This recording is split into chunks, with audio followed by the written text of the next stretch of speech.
Let's talk about why you're not attracting the right partner. It's not because you're not good enough. It's not because love isn't meant for you. It's because the way you're approaching relationships might be fundamentally misaligned with what actually builds lasting, meaningful connection. Too many people walk into relationships thinking about what they want to receive. They come with a list. Someone tall, funny, financially stable, kind, ambitious, but rarely do they stop and ask, what do I bring? What kind of energy am I offering? What kind of space do I create for someone else to feel seen, heard, and safe? The right partner isn't attracted to a list of requirements. They're attracted to someone who lives by values, who leads with intention, and who creates room for genuine connection. But here's what happens. Fear gets in the way. The fear of being alone, of wasting time, of ending up like your past. And when fear leads, your actions become reactive. You compromise too early. You settle too quickly. You chase instead of connect. You think you're building something real, but what you're really doing is surviving, not choosing. And love isn't built from survival mode. It's built from clarity, from courage, from patience. You have to know why you want a relationship in the first place. Not just because you're tired of being single, not just because everyone else has someone. That's not a reason. That's a reaction. Until you define your why, you'll keep falling into relationships that don't serve you. You'll keep picking people who match your loneliness instead of your purpose. Because without intention, attraction becomes random. You're just hoping someone will fix something only you can fix. And let's talk about chemistry, those fireworks, the butterflies, that rush. It feels real, but if you keep choosing partners based only on chemistry, you'll keep finding short-term intensity with long-term incompatibility. Because the right partner won't just excite you, they'll calm you, they'll challenge you without crushing you, they'll match your values, not just your vibe. Fireworks are beautiful, but they fade. What you want is a steady flame, not another explosion. And then there's the hard truth. We attract what we tolerate. If you keep ending up with emotionally unavailable people, it's not about them. It's about what you're allowing. It's about the boundaries you're not holding. It's about the patterns you haven't broken. You can't keep saying you want something healthy while entertaining everything that isn't. You deserve better, but you have to believe it enough to stop settling for less. Most importantly, you have to show up whole. Not perfect, whole. Because the right partner is not looking to fix you. They're looking to join you. You're not half a person waiting to be completed. You are a whole person waiting to be met, matched, and understood. When you stop searching for someone to save you, you start making space for someone who truly sees you. The moment you start leading with your values instead of your fears, the moment you decide to become the person you want to attract, everything changes. Love doesn't find the desperate, it finds the grounded. It finds the ones who are brave enough to walk alone until the right connection finds them walking in the same direction. Most people enter relationships thinking about what they want. They have an image in their mind, a list in their head, sometimes even a timeline. I want someone who looks like this, acts like that, earns this much, texts this often, loves me this way. And while it's natural to have desires, the problem begins when the focus stays there on getting, on receiving, on being fulfilled, without ever turning the mirror around to ask, what am I giving? What kind of energy am I putting out into the world? Because relationships aren't built on what we want. They're built on what we offer. They're built on who we are when no one's watching. They're built on the values we live by, not the fantasies we imagine. When your mindset is centered on getting, you become a consumer in love. You treat people like products. Swipe, date, discard, repeat, always searching, never satisfied. Not because people aren't good enough, but because the foundation is wrong. You see, when you focus only on what someone else can give you, you unknowingly send a message. My happiness is your job. That's not attraction. That's pressure. That's expectation. And pressure repels. The right people aren't drawn to demands. They're drawn to presence, to authenticity, to generosity. Not in material things, but in emotional truth. In the way you listen, support, encourage, and hold space. And how you treat someone when there's nothing in it for you. Let's flip the question. If someone met you today, would they feel safe, seen, inspired, or would they feel like a test they have to pass? Like a placeholder until someone better comes along. People can feel when they're being evaluated more than they're being appreciated. They can feel when you're collecting qualities instead of connecting hearts. That kind of love never lasts because it's not love, it's projection. It's fantasy. And eventually the fantasy fades. Now imagine showing up differently. Imagine walking into a connection thinking, how can I serve this relationship? Not in a way that sacrifices yourself, not in a way that becomes performative, but in a way that says, I know who I am, and I know what I bring to the table. When you focus on what you give, kindness, consistency, integrity, patience, you become magnetic. Not because you're perfect, but because you're rooted. You're not looking to take, you're looking to build. That's rare. And it's powerful. Think about it. We all want love, but how many of us are prepared to be loving? We all want loyalty, but how many of us practice it in small daily actions? We all want understanding, but are we really listening to understand or just waiting for our turn to speak? Relationships are not containers for what we lack. They are reflections of what we nurture within ourselves. And here's the beautiful part. When you shift from wanting to giving, you attract others who live the same way. The right partner isn't drawn to your wish list. They're drawn to your way of being, to how you treat people, to how you live when no one's watching. And they show up not because they're filling a hole in your life, but because they recognize a home in your heart. So the next time you catch yourself thinking about what you want in a partner, pause. Instead ask, what do I want to give? What kind of love do I want to embody? What kind of presence do I want to bring into someone's life? When you start living those answers, you won't have to chase the right person. You'll attract them naturally, quietly, and without force. Because love given freely always returns in kind. Fear is a powerful force.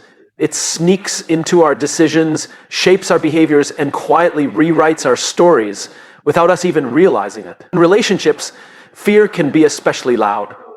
Fear of being alone, fear of being abandoned, fear of not being enough, fear of repeating old mistakes. And the truth is, when fear is in the driver's seat, we don't choose partners, we cling to them. When you lead with fear, your standards become negotiable. You convince yourself that something is better than nothing, that temporary affection is better than waiting for something real. You ignore red flags because you're scared of starting over. You stay in situations that drain you because the idea of being alone feels worse than being unfulfilled. But that's not love. That's survival. Purpose, on the other hand, is grounded. It's clear. It knows what it values and what it stands for. When you lead with purpose, you don't just look for someone to love you. You look for someone who aligns with your values, your vision, your peace. You're not looking for a warm body next to you. You're looking for a connection that grows, challenges, and strengthens you. That kind of clarity can only come when you stop letting fear make your choices. The tricky part is that fear often disguises itself as logic. It whispers, you're getting older, maybe it's time to settle. Oh, this is the best you're going to get. Or even, if you don't hang on to this, you'll end up alone forever. These thoughts feel rational, but they're rooted in scarcity, not truth. They don't help you build, they convince you to shrink. And shrinking isn't love. Love requires expand. It requires showing up fully, honestly, and vulnerably. The fear makes you hide. You hide parts of yourself. You overthink. You pretend to be easygoing when you're not. You silence your needs because you don't want to seem too much. And in doing so, you lose yourself trying to keep someone else. Purpose doesn't do that. Purpose says, this is who I am. This is what I value. This is what I'm looking for. Not because I'm demanding, but because I'm intentional. Purpose doesn't settle for temporary validation. It seeks alignment. It's patient. It's not in a rush because it knows that what's meant for it doesn't have to be forced. When you operate from purpose, rejection doesn't destroy you, it redirects you. You stop chasing love and start creating space for it. You stop performing and start connecting. You stop asking, how can I make them stay? And start asking, do they even deserve to be here? Here's the thing, people can feel the difference. They can feel when you're coming from fear. When your energy says, please pick me, please choose me, please don't leave. That energy doesn't attract love, it attracts control. It attracts people who see your uncertainty and exploit it. But when you lead with purpose, your energy says, I'm already whole. I'm not looking to be saved, I'm looking to grow. That's magnetic, that's powerful, that's real. So ask yourself honestly, are you choosing love from a place of fear or from a place of clarity? Are you saying yes because it aligns with your purpose or because you're afraid to say no? Because the wrong relationship will keep you stuck in fear. The right one will remind you of your purpose. And you can only attract that kind of relationship when you're brave enough to lead with it. When fear leads, love can't grow. But when purpose leads, love finds its way in.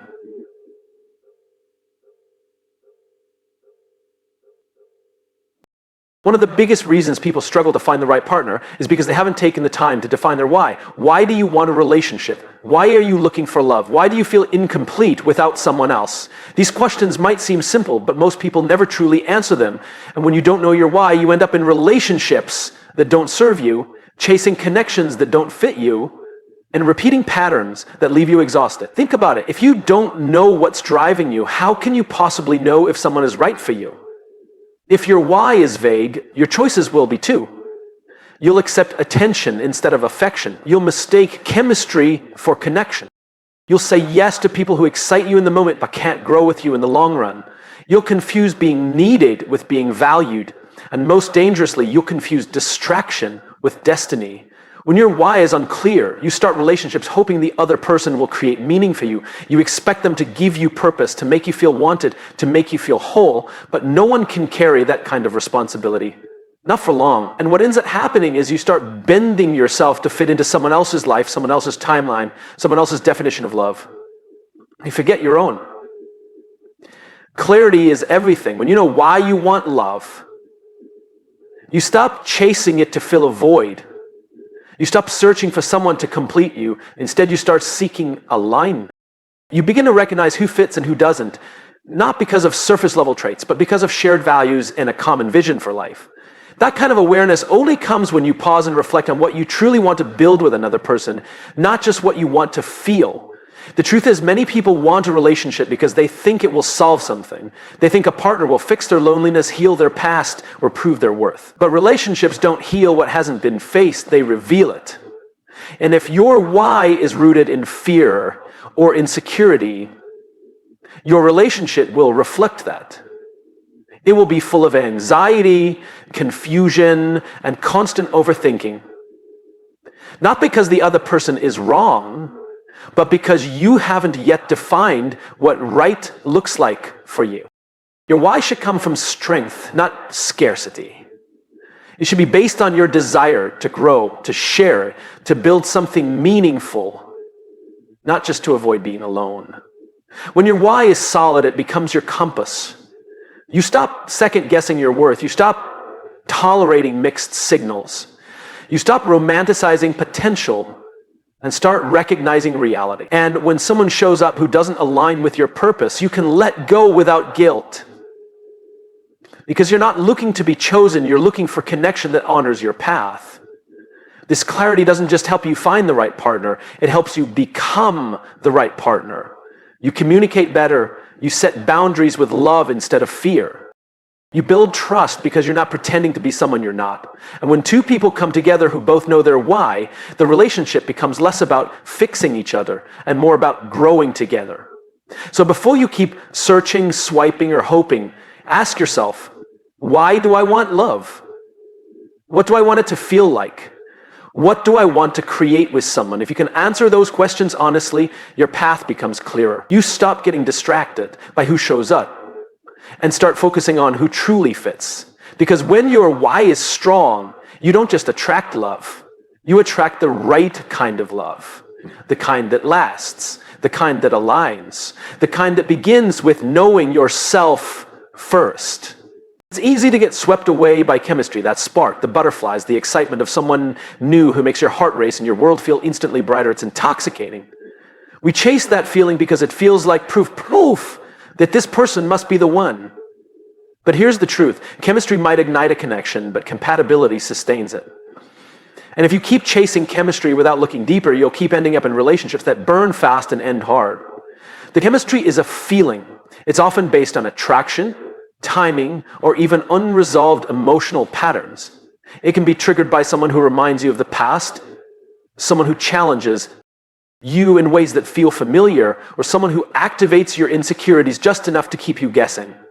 That rush isn't always connection. It could be confusion, anxiety, or even a nervous system reacting to the unknown. But because it feels intense, we label it as real. What we forget is that chemistry isn't rare. You can have chemistry with all kinds of people, but compatibility, that's different. Compatibility is quiet. It's not loud or overwhelming. It's built on aligned values, emotional safety, shared vision, and mutual respect. It's how two people navigate life together, how they solve problems, how they support each other when things aren't fun or easy. It's not about how you feel when everything's exciting. It's about how you communicate when everything's not. And this is where many people go wrong. They feel the spark and they run with it. They don't ask questions. They don't pause to see if their lifestyles actually match. They don't consider whether they have the same priorities, beliefs, or emotional maturity. They just assume that chemistry is enough. But no matter how strong that initial connection feels, if you're not compatible, it will eventually fall apart. The thrill fades. The tension becomes tiring. The spark turns to stress. Compatibility asks more of you. It requires that you know yourself, that you're honest about your needs, that you've done the inner work to know what kind of relationship actually serves your growth. It asks you to stop chasing highs and start looking for balance. Because love isn't meant to feel like a constant roller coaster.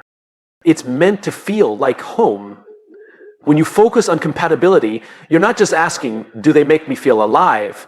You're asking, do they make me feel safe? You're looking at how they respond to conflict, how they treat others, how they show up when it's inconvenient. You're paying attention to whether they honor your boundaries, whether they listen, whether they're growing in the same direction. And most of all, you're asking yourself, can I be fully myself with this person, and do they bring out the best in me? That's the real love story, not just the butterflies, but the peace. Not just the chemistry, but the consistency. It's the kind of connection that doesn't just light you up in the beginning. It keeps showing up day after day through all the seasons of life. So if you find yourself chasing fireworks again and again, pause. Ask yourself if you're addicted to the feeling or invested in the future. Ask yourself if you're confusing intensity with intimacy. The right partner won't just give you butterflies. They'll help you build wings. They won't just excite your nervous system, they'll calm your soul. And that kind of connection, it's not something you chase, it's something you choose. One of the hardest truths to accept in relationships is this. You're not just attracting who you want. You're attracting what you tolerate. The patterns you allow, the behavior you excuse, the standards you quietly lower. Those are shaping your love life far more than your intentions or desires. You can say you want a respectful, loyal, emotionally available partner, but if you keep tolerating disrespect, inconsistency, and emotional unavailability, that's exactly what you'll keep attracting. It's not always easy to see because we tend to rationalize what we allow. We tell ourselves they're just going through something, or they'll change, or at least they care. But every time you make an excuse for poor treatment, you're reinforcing the message that this is acceptable. And the longer you tolerate something that hurts, the more normal it starts to feel. That's how you end up stuck in relationships that drain you, confuse you, or make you question your worth. You attract what you tolerate because people are always observing how you treat yourself. If you don't speak up for your needs, they assume you don't have any. If you stay quiet when your boundaries are crossed, they assume there are none. If you keep giving chance after chance without any change, they assume you'll always be there, no matter how they show up. This isn't about blaming yourself for someone else's behavior. It's about recognizing your role in the dynamic. Because what you accept becomes the standard. This is where self-awareness becomes powerful. So you ask yourself, what have I been tolerating that I shouldn't? Where have I settled in the name of potential? Where have I stayed silent when I should have stood up for myself? These are easy questions, but they're necessary ones, because the quality of your relationships will never rise above the quality of your boundary. And it's not just about what you say you want, it's about what you consistently choose. Do your actions align with your standards? Are you walking away from what doesn't serve you, or are you trying to fix it in hopes it will magically become something more? Love doesn't grow in spaces where you're constantly compromising your peace. It grows where respect is mutual, where effort is consistent, and where both people feel safe to be fully themselves. Here's the truth: when you raise your standards, you don't push love away, you create space for it. Yes, some people will leave when you stop tolerating their behavior. Let them. That's not rejection. It's redirection. The people who are meant for you will rise to meet your boundaries, not resent them. They will respect your standards, not try to negotiate them down. And most importantly, they'll be drawn to you, not because you tolerate everything, but because you honor yourself. The love you attract is a reflection of the love you give yourself. If you keep choosing people who make you question your worth, it's time to stop asking, why do they keep doing this? Because until you change what you accept, nothing around you will change. The wrong people don't leave your life because you're too much. They leave because you finally decided you were enough. So let this be the moment you draw the line. Let this be the time you decide you're done tolerating anything that costs your peace, your confidence, or your sense of self. You don't need to fight for love that hurts. You don't need to convince someone to treat you right. That right love doesn't have to be earned through suffering. It flows through mutual respect. And the moment you stop tolerating less, you make room for so much more. One of the most damaging beliefs we carry into relationships is the idea that we need someone else to make us whole. That we are incomplete until we find the one. That love will finally fix the emptiness, silence the doubts, and make everything okay. But the truth is, no relationship can complete you because you were never incomplete to begin with. You were always whole. You just forgot. When you believe you're not whole on your own, you place a burden on relationships they were never meant to carry. You start looking for a partner, not to share your life with, but to fill in the missing pieces. You expect them to heal wounds they didn't cause, carry emotions they don't understand, and meet needs you haven't even met yourself. That's not partnership, that's dependency. And dependency breeds resentment, insecurity, and emotional chaos. Love should be a choice, not a crutch. A relationship should add to your life, not rescue it. But when you don't feel whole, your energy is rooted in lack. You're not choosing someone because they inspire you. You're choosing them because you feel like you're not enough without them. That kind of love doesn't grow. It clings. It fears. It constantly asks, am I good enough? Instead of, are we growing together? Being whole doesn't mean being perfect. It means being aware. It means knowing who you are, what you value, and what you bring to the table. It means understanding your own emotional landscape so deeply that you don't need someone else to validate your existence. You can love without losing yourself. You can connect without collapsing into someone else's identity. And when you operate from that place, you naturally attract partners who are whole on their own too. Wholeness creates freedom in a relationship. You're not clinging, you're choosing. You're not begging for attention, you're sharing attention. You're not afraid to be alone because you know solitude isn't punishment, it's power. You bring your full self to the table, and because of that, the relationship becomes a place of giving, not grasping. So ask yourself, when I enter a relationship, am I looking to share my life or escape from it? Am I seeking love or validation? I'm afraid of being alone because I'm truly lonely, or because I don't feel valuable without someone else there to affirm it. These are the questions that pull us back to center, that remind us that love starts within, not in a cliche way, but in a deeply practical way. Because until you feel at home with yourself, no one else can feel like home either. The irony is, the more whole you become on your own, the more love flows into your life. Not because you're trying to attract it, but because wholeness is magnetic. It radiates clarity.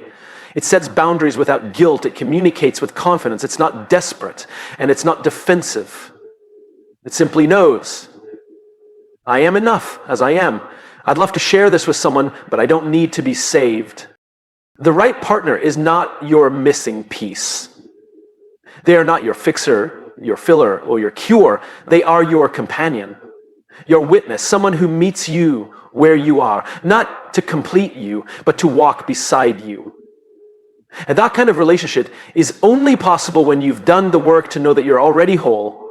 So before you search for someone else to make you feel complete, turn inward, heal, grow, get to know the parts of yourself you've ignored. Learn how to enjoy your own company. Love who you are before you expect someone else to. Because when you finally stop waiting to be completed, you begin to experience love not as a lifeline, but as a gift.